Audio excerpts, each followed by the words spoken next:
বোলিংয়ে কাজটা সহজ করে দিয়েছেন মোহাম্মদ আমির ও নাসিম সাহারা। ভারতের ব্যাটিং প্রসিদ্ধ লাইন আপ গুড়িয়ে দিয়েছেন মাত্র ১১৯ রানে। নাসাউ ক্রিকেট স্টেডিয়ামের মতন উইকেটে এই রানটা চ্যালেঞ্জিং হয়ে উঠে দাঁড়িয়েছে পাকিস্তানের। শেষ পর্যন্ত চিরপ্রতিদ্বন্দ্বীদের কাছে ৬ রানের ব্যবধানে হেরেছে বাবর আজমের দল। অথচ ১২০ বলে ১২০ রানের লক্ষ্যে খেলতে নেমে পাওয়ার প্লে শেষের পরেও সম্ভবতাই দেখানো হয়েছিল পাকিস্তানের জয়ের সম্ভাবনা ৯২%। ইনিংসে ১২তম ওভারে ৭২ রান করে সেই লক্ষ্য ঠিকই টিকিয়েছিল তারা। কিন্তু পরের ৩০ বল থেকে পাকিস্তানের রান উঠেছে মোটে ১৭। উইকেট হারিয়েছে ৩টি। ভারতের বিপক্ষে ১২০ রানের ক্ষুদ্র টার্গেটে এসেও পাকিস্তানকে থামতে হয়েছে ১১৩ রানে এসে। ৬ রানের এ অবিশ্বাস্য হারে গত আসরের রানার্স আপদের বিদায়টাও প্রায় অনিবার্য হয়ে দাঁড়িয়েছে। হার্দিক পান্ডিয়া, জাসপ্রীত বুমরাহ ভারতকে এনে দিয়েছে মনে রাখার মতো এক জয়। এটি ভারতের টি-২০ ক্রিকেটে সবচেয়ে কম রান ডিফেন্স করে জয়। ইনিংসের ১৯তম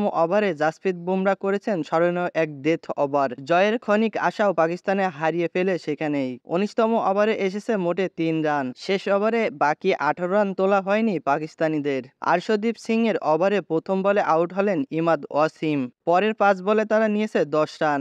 এই নিয়ে বিশ্বকাপে ভারতের বিপক্ষে অষ্টম ম্যাচের মধ্যে সপ্তম জয়ে স্বাদ পেল পাকিস্তান।